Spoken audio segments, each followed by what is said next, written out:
नमस्कार दोस्तों।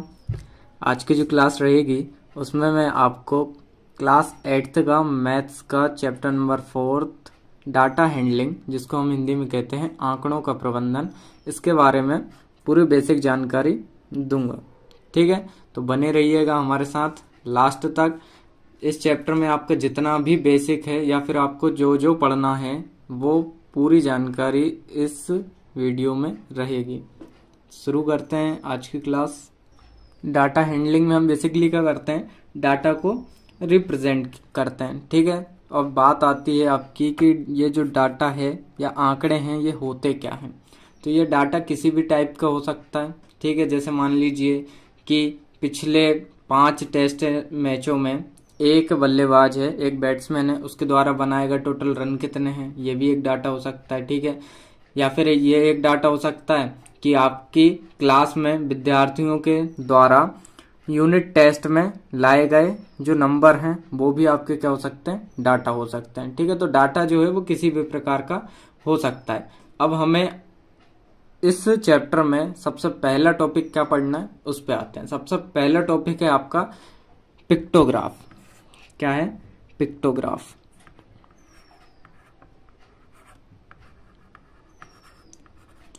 पिक्टोग्राफ को हम हिंदी में कहते हैं चित्रालेख। ठीक है, अब पिक्टोग्राफ या फिर चित्रालेख क्या होता है इसको समझते हैं हम। आपको पिक्टो यानी इसके नाम से ही समझ में आ रहा होगा, या फिर चित्रालेख, तो ऐसा आलेख जिसकी सहायता से हम डाटा को क्या करते हैं, पिक्चर्स के रूप में रिप्रेजेंट करते हैं, वो क्या कहलाता है आपको, पिक्टोग्राफ या फिर चित्रालेख कहलाता है। ठीक है, तो मान लीजिए कि आप एक स्टोर में हर दिन पेंसिल सेल हो रही हैं। ठीक है, क्या मानना है कि एक जनरल स्टोर है, ठीक है, उसमें क्या हो रही है, पेंसिल सेल हो रही हैं हर दिन। यदि आपको 30 पेंसिल का डाटा रिप्रेजेंट करना है, ठीक है, तो उसके लिए हम कैसे प्रेजेंट कर सकते हैं। अब इस डाटा को आप रिप्रेजेंट करने के लिए 2 तरीके अपना सकते हैं। पहला तो है कि आपको कितनी पेंसिलें सेल हो रही हैं, वहां पे 30 पेंसिलें हो रही हैं। ठीक है, तो आप वहां पे या तो 30 पेंसिलें बना लीजिए, नहीं तो एक पेंसिल बनाइए। ठीक है, और एक पेंसिल को आप रिप्रेजेंट करिए 10 पेंसिलों से। ठीक है, कि मतलब एक पेंसिल जो है वो 10 पेंसिल को रिप्रेजेंट करती है। ठीक है,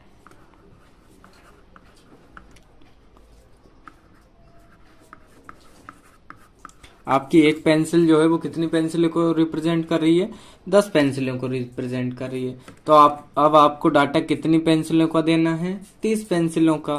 ठीक है, तो आपकी मान लीजिए कि मंडे को आपकी, फिर यहाँ पे ट्यूसडे को और वेडनेसडे को कितनी कितनी पेंसिलें सेल हुई, तो यहाँ पे कितना आएगा, आपको टोटल 30 सेल करनी थी, तो यहाँ पे ये हो गई 10, 20 और ये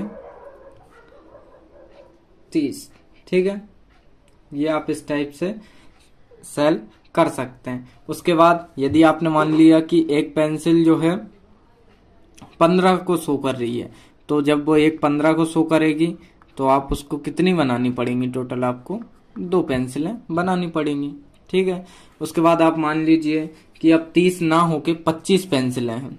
ठीक है, कितनी पेंसिलें आपको हर दिन सेल हो रही हैं, 25 पेंसिलें हो रही हैं। तो 25 पेंसिल के लिए आप क्या करेंगे, एक 10 की मानी आपने, तो ये हो गई 10। ठीक है, ये हो गई 20। अब 25 के लिए क्या करेंगे, हम आधी पेंसिल बनाएंगे। कितनी पेंसिल बनाएंगे, आधी। ठीक है, इतना समझ में आपको, एक बार फिर से देख लीजिए। पिक्टोग्राफ यानी चित्रालेख में आपको करना क्या रहता है कि चित्रों के द्वारा किसी भी डाटा को आपको रिप्रेजेंट करना रहता है, किसी भी डाटा को आपको बताना पड़ता है। अब एक स्टेशनरी पे हर दिन पेंसिलें सेल हो रही थी। ठीक है, तो कितनी पेंसिलें सेल हो रही थी, 30 पेंसिलें सेल हो रही थी। ठीक है, तो उसके लिए आप किस टाइप से बता सकते हैं, या तो आप 30 पेंसिलें बना लीजिए, नहीं तो एक पेंसिल बनाइए और उसको कितनी भी पेंसिल में आप रिप्रेजेंट कर सकते हैं। तो यहाँ पे हमने एक पेंसिल को 10 पेंसिलों के रूप में रिप्रेजेंट किया। तो यहाँ पे ये 10, 20, 30। फिर यहाँ पे हमने लिया था 15, एक पेंसिल से 15, तो 15 और 15 30। फिर यहाँ पे 25 पेंसिलें हो रही थी, तो 25 के लिए हमने क्या किया है 10, 20, और जब भी आपको आधा लेना हो मतलब तो उसके लिए हमें क्या करना पड़ेगा, आधी पेंसिल बनानी पड़ेगी। ठीक है, तो ये हुआ हमारा पिक्टोग्राफ। इसके बाद आता है नेक्स्ट टॉपिक बार ग्राफ, या इसको हम कहते हैं हिंदी में दंड आलेख। ठीक है, अब बार ग्राफ में आपको क्या प्रेजेंट करना रहता है। देखिए बार ग्राफ जो है वो ग्राफ पेपर पे शो करना रहता है। ठीक है, तो यहाँ पे मान लीजिए एक स्कूल है और एक स्कूल के 8th क्लास के कुछ बच्चे हैं। ठीक है, तो उन बच्चों के यूनिट टेस्ट में कुछ मार्क्स आए हुए हैं। ठीक है, तो सबसे पहले हम एक ग्राफ बनाते हैं।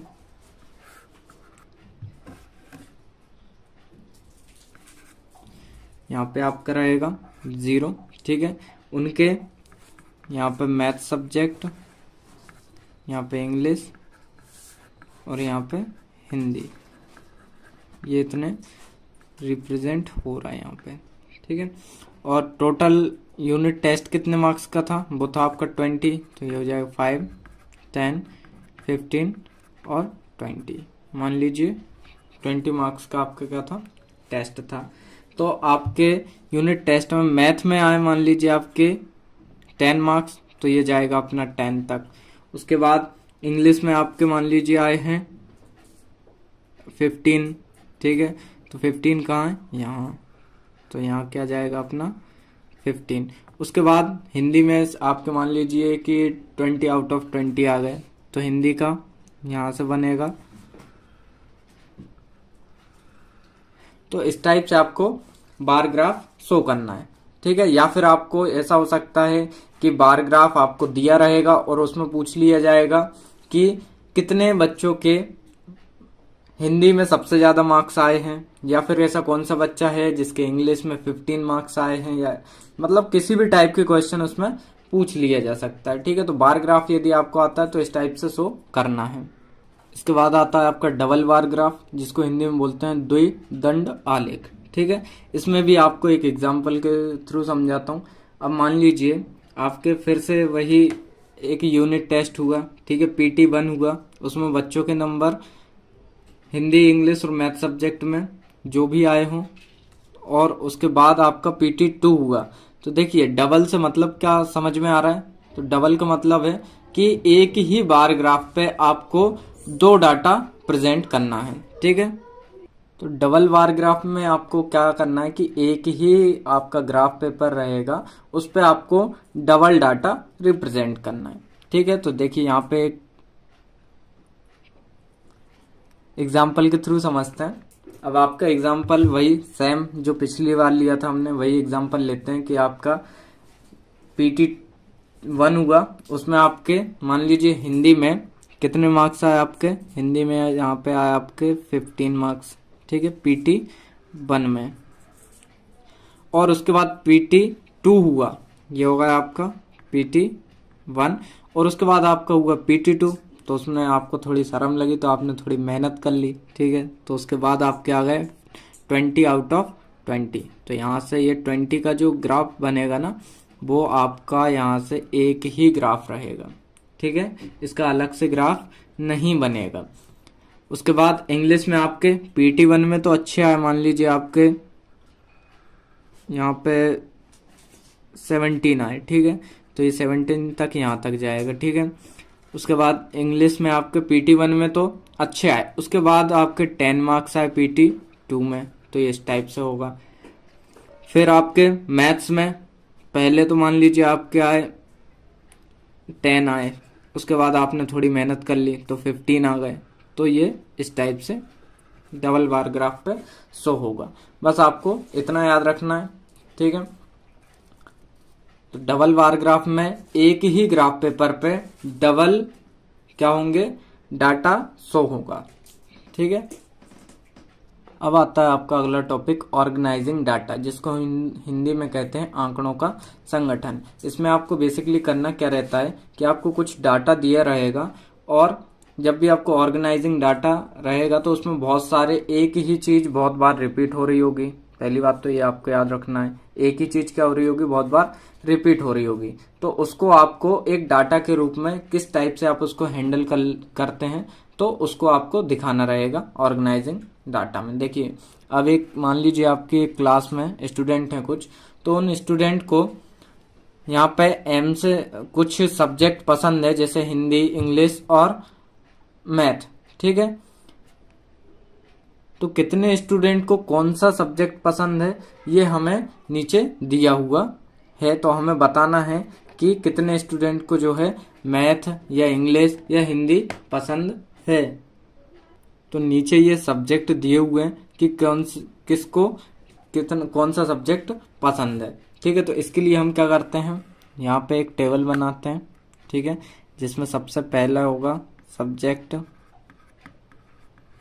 जिसको हम हिंदी में कहते हैं विषय, ठीक है। उसके बाद यहाँ पे इसके बाद आता है मिलान चिन्ह, मिलान चिन्ह को हम क्या कहते हैं हिंदी में टैली मार्क्स, सॉरी इंग्लिश में क्या कहते हैं टैली मार्क्स। उसके बाद आता है आपका बारंबारता, बारंबारता फ्रीक्वेंसी,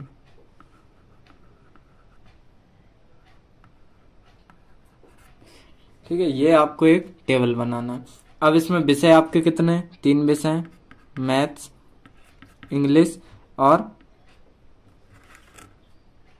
हिंदी, ये आपके 3 विषय हैं, तो वो हमने विषय में लिख दिया। उसके बाद आपको मिलान चिन्ह में आपको टैली मार्क्स में और फ्रीक्वेंसी में बारंबारता में क्या लिखना है। तो पहले आपका है मैथ सब्जेक्ट, तो अब यहाँ पे मैथ कितनी बार आ रहा है वो हम गिनेंगे, 1 2 3 4 5 6 7 8, यहाँ पे 8 बार क्या आ रहा है मैथ, ठीक है। तो मैथ में हम लिखेंगे 8, बारंबारता में 8 लिखेंगे।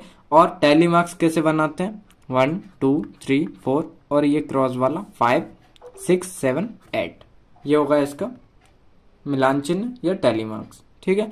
अब इस सेम करते हैं हम इंग्लिश के लिए, तो इंग्लिश वाले गिनते कितने, 1 2 3 4 5 6 7 8 9, इंग्लिश कितना है 9।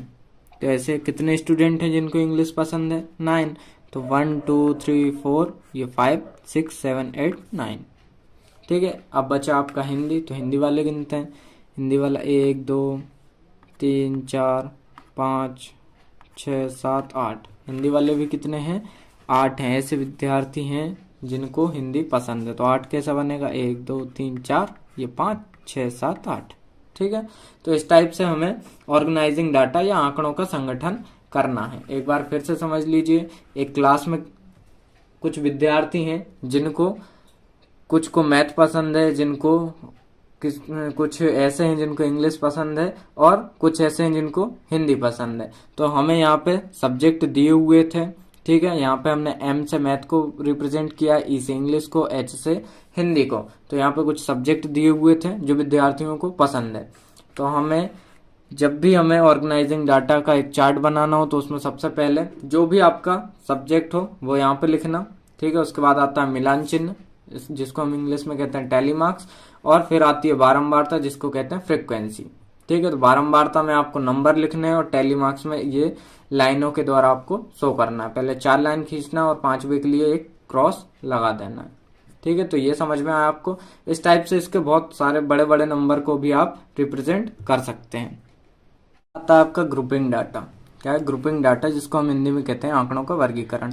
इसको हम किस टाइप से समझ सकते हैं, देखिए जब भी आपका कोई छोटा डाटा होता है तो उसको हम, आपका जो दंड आलेख हुआ, ठीक है, उसके बाद चित्रालेख हुआ, मतलब पिक्टोग्राफ हुआ, या फिर बार ग्राफ हुआ, डबल बार ग्राफ हुआ। तो जब भी कोई छोटे से भी आपके आंकड़े रहते हैं, आंकड़ों का यहाँ पे मतलब क्या है कि आपका जो डाटा रहता है छोटा, उसको तो हम उनके द्वारा रिप्रेजेंट कर देते हैं। लेकिन जब बात आती है कि आपका डाटा बहुत बड़ा हो तो उसको हम किस टाइप से आप यहाँ पे रिप्रेजेंट करेंगे, तो तो उसको बड़े डाटा को रिप्रेजेंट करने के लिए हम यूज करते हैं ग्रुपिंग डाटा का। इसमें क्या होता है कि डाटा को छोटे छोटे ग्रुप में बांट लिया जाता है, उसके बाद उसको रिप्रेजेंट कर दिया जाता है। ठीक है, तो यहाँ पे हमने एक डाटा लिया है, एक स्कूल का डाटा है क्लास 8th का। ठीक है, जिसमें टोटल 45 स्टूडेंट हैं। अब 45 स्टूडेंट्स के मैथ सब्जेक्ट में नंबर आते हैं, टोटल 50 में से आपके नंबर आते हैं। तो यहाँ पे क्या नंबर आए हैं वो दिखा रहा हूँ, देखिए। सबसे पहले टोटल नंबर कितने हैं आपके 50 हैं, तो हमने 50 को किस टाइप से डिवाइड किया है वो किया है हमने, देखिए। पहले 0 से 10 का एक ग्रुप बनाया, फिर 10 से 20 का एक ग्रुप बनाया, फिर 20 से 30 और 30 से 40 और 40 से 50 का एक ग्रुप बना दिया हमने। ठीक है, उसके बाद 0 से 10 के बीच में कितने स्टूडेंट के कितने नंबर आते हैं, तो देखिए 3 स्टूडेंट ऐसे हैं जिनके नंबर 0 से 10 के बीच में आते हैं, 8 स्टूडेंट ऐसे हैं जिनके 10 से 20 के बीच में नंबर आते हैं, उसके बाद 14 स्टूडेंट ऐसे हैं जिनके 20 से 30 के बीच में नंबर आए हैं, 16 स्टूडेंट ऐसे हैं जिनका 30 से 40 के बीच में नंबर आए हैं, और 4 स्टूडेंट ऐसे हैं जिनके 40 से 50 के बीच में नंबर आए हैं। ठीक है, मतलब 4 ऐसे टॉपर स्टूडेंट हैं जिनके 40 से 50 के बीच में नंबर आए हैं। तो आपके टोटल स्टूडेंट कितने हुए, टोटल स्टूडेंट हो रहा है यहाँ पे 45। ठीक है, तो अब इनका हमें क्या करना है, टैली मार्क्स बनाना है। तो टैली मार्क्स को हम किस टाइप से बना सकते हैं वो देखते हैं। देखिए पहले कितने आए हैं, 3 स्टूडेंट हैं, 3 के लिए 1 2 3। उसके बाद 8, तो 8 को कैसे रिप्रेजेंट करेंगे, 1 2 3 4, ये होगा 5 6 7 8। उसके बाद 14, 1 2 3 4, ये होगा 5 6 7 8 9 10 11 12 13 14। उसके बाद 16, तो 1 2 3 4, 5 6 7 8 9 10 11 12 13 14 15 और ये 16। उसके बाद 4 स्टूडेंट के लिए 1 2 3 4। ठीक है, तो इस टाइप से हमें रिग्रुपिंग डाटा करना है। अब यहाँ पे एक छोटी सी बात और समझ लीजिए कि जो आपका 0 से 10 या 10 से 20 और 20 से 30 के बीच में जो गैप है, उस गैप को हम क्या कहते हैं, उसको हम कहते हैं एक वर्ग या क्लास। क्या कहते हैं, एक वर्ग कहते हैं या फिर क्लास कहते हैं इसको इंग्लिश में। ठीक है, उसके बाद जो आपका 0 है, तो 0 क्या होगा, 0 या फिर यहाँ से 10 से 20 देखें, जो आपका 10 रहेगा या 0 रहेगा वो होगी आपकी निम्न वर्ग सीमा, जिसको इंग्लिश में कहते हैं लोअर क्लास लिमिट। ठीक है, और जो आपका 10 यहाँ पे जो 20 है 30 है, तो वो क्या रहेगी आपकी उच्च वर्ग सीमा या ऊपरी वर्ग सीमा, जिसको कहते हैं अपर क्लास लिमिट। ठीक है, ये आप याद रखिएगा।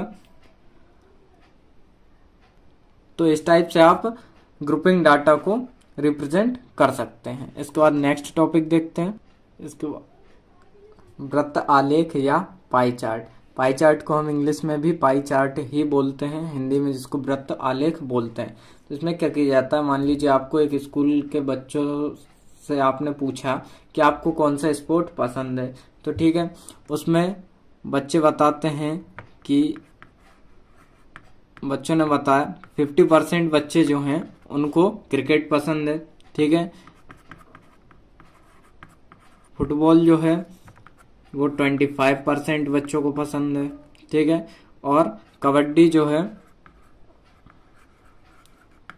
वो भी 25 स्टूडेंट्स को पसंद है। तो आप इसका एक पाई चार्ट कैसे बना सकते हैं, आपको बेसिकली क्या करना है, देखिए इसको 50% स्टूडेंट, तो 50% के लिए आप क्या करोगे, बीच में से इसको इस टाइप से कर दोगे, तो ये हो जाएगा 50%। उसके बाद 25, फिर यहाँ से बीच में से इसको क्रॉस कर दिए, ये 25 होगा, ये 25 होगा। तो इस टाइप से आप कर सकते हैं। लेकिन पाई चार्ट को ड्रॉ कैसे किया जाता है ये समझ लेते हैं हम। सबसे पहले आपको एक प्रकार की सहायता से आपको एक गोला बनाना है। ठीक है, यहाँ पे ये गोला नहीं बना है, लेकिन आप प्रकार की सहायता से जब बनाएंगे तो अच्छे से बन जाएगा। तो उसके बाद उसका एक सेंट्रल पॉइंट होगा जिसको आपको निकालना है। ठीक है, फिर यहाँ पे जो हमने देखिए पहले जो अभी एक एग्जाम्पल देखा था उसको लिख लेते हैं। आपका क्या था, क्रिकेट कितने बच्चों को पसंद था, 50% को। तो जब हम 50% को जब फ्रैक्शन के रूप में डिवाइड करेंगे तो क्या निकल के आएगा, 50/100 हो जाएगा, यानी आपका 1/2।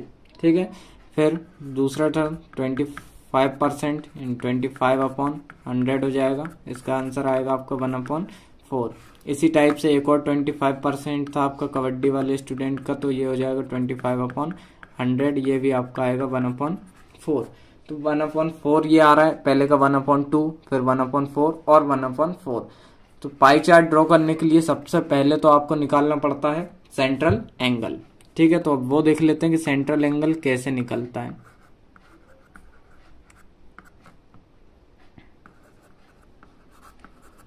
सेंट्रल एंगल निकालने के लिए आपको जब भी कोई चीज परसेंट में दी है तो उसको सबसे पहले तो फ्रैक्शन में बदलिए। यहाँ पे हमने बदल लिए, पहला आ रहा 1/2, फिर 1/4 और 1/4। तो 1/2 पहले वाले का हम सेंट्रल एंगल निकालते हैं। सेंट्रल एंगल मतलब आपको बीच का कोण निकालना है, तो उसके लिए हमें क्या करना पड़ता है, 360 डिग्री से इनटू करना रहता है। ठीक है, क्या करना रहता है, इनटू करना रहता है। जब इसको हम डिवाइड करेंगे तो आएगा आपके पास 180 डिग्री। ठीक है, अब यहाँ पे दूसरा था 1/4, तो 1/4 के लिए क्या आएगा आपका, वही सेम 1/4 इंटू 360। जब इसको करेंगे तो आपका आंसर आएगा 90 डिग्री। फिर 1/4 यानी 360 डिग्री इज इक्वल टू आएगा आपका 90 डिग्री।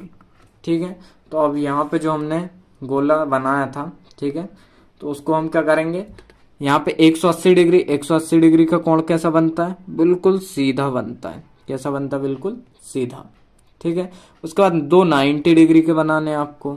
290 के लिए हम क्या करेंगे, एक बीच में से लाइन खींच देंगे, तो ये भी 90, ये भी 90, ये हो जाएगा आपका 180 डिग्री, ये हो जाएगा 90 डिग्री और ये वाला हो जाएगा 90 डिग्री। ठीक है, तो इसी टाइप से जो हमने पहले परसेंट वाला निकाला था, तो आपका वो भी ग्राफ ऐसा पाई चार्ट जो है वो भी ऐसा सेम बन रहा था, और सेंट्रल एंगल हमने निकाला तो वो भी सेम बनेगा। तो पाई चार्ट बनाने के लिए आपको बेसिकली क्या करना है, सबसे पहले तो प्रकार लेना है, उसकी सहायता से एक आपको गोला बनाना है। ठीक है, फिर जो भी आपको क्वेश्चन दिया उसका सेंट्रल एंगल निकालना है, और सेंट्रल एंगल निकालने के बाद उसको आपको ड्रॉ करना है। अगला टॉपिक आता है आपका प्रायिकता, जिसको इंग्लिश में कहते हैं प्रोबेबिलिटी।